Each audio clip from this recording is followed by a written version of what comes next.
മലയോര മേഖലയിൽ കനത്ത മഴ തുടരുന്നു. വിലങ്ങാട് ഭാഗത്ത് ശക്തമായ മഴയാണ് പെയ്തുകൊണ്ടിരിക്കുന്നത്. പുഴയിൽ ജലനിരപ്പ് ഉയർന്നിട്ടുണ്ട്. ഈ സാഹചര്യത്തിൽ വില്ലേജ് അധികൃതർ, റവന്യൂ, പോലീസ് ഉൾപ്പെടെയുള്ള അധികൃതരുടെ അടിയന്തര യോഗം ചേർന്നിട്ടുണ്ട്. ദുരിതാശ്വാസ ക്യാമ്പ് തുറക്കാൻ തീരുമാനമായിട്ടുണ്ട്. അപകടകരമായ സാഹചര്യത്തിൽ കഴിയുന്ന കുടുംബങ്ങളോടെല്ലാം തന്നെ ദുരിതാശ്വാസ ക്യാമ്പിലേക്ക് രജിസ്റ്റർ ചെയ്യാൻ ആവശ്യപ്പെട്ടിട്ടുണ്ട്. പുഴകളിൽ ക്രമാതീതമായി ജലനിരപ്പ് ഉയരുന്ന സാഹചര്യമാണ്. പാനവും വനമേഖലയിൽ ഉരുൾപൊട്ടിയതായി നാട്ടുകാർ വില്ലേജ് ഓഫീസർമാരോട് അറിയിച്ചിട്ടുണ്ട്.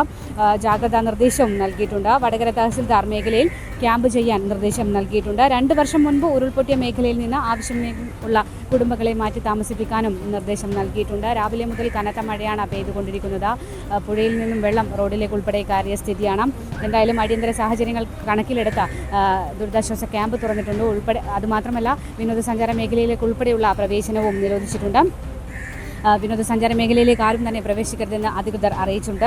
വിലങ്ങാട് മഞ്ഞപ്പള്ളിയിൽ നിന്ന് 3 കുടുംബങ്ങളിലായി 15ഓളം പേർ ബന്ധുവീടുകളിലേക്ക് ഇപ്പോൾ താമസം മാറിയിട്ടുണ്ട്. അപകട സാധ്യത കണക്കിലെടുത്താണ് മാറിയിട്ടുള്ളത്. പാരിഷ് ഹാളിലാണ് ദുരിതാശ്വാസ ക്യാമ്പ് തുറക്കുന്നത്.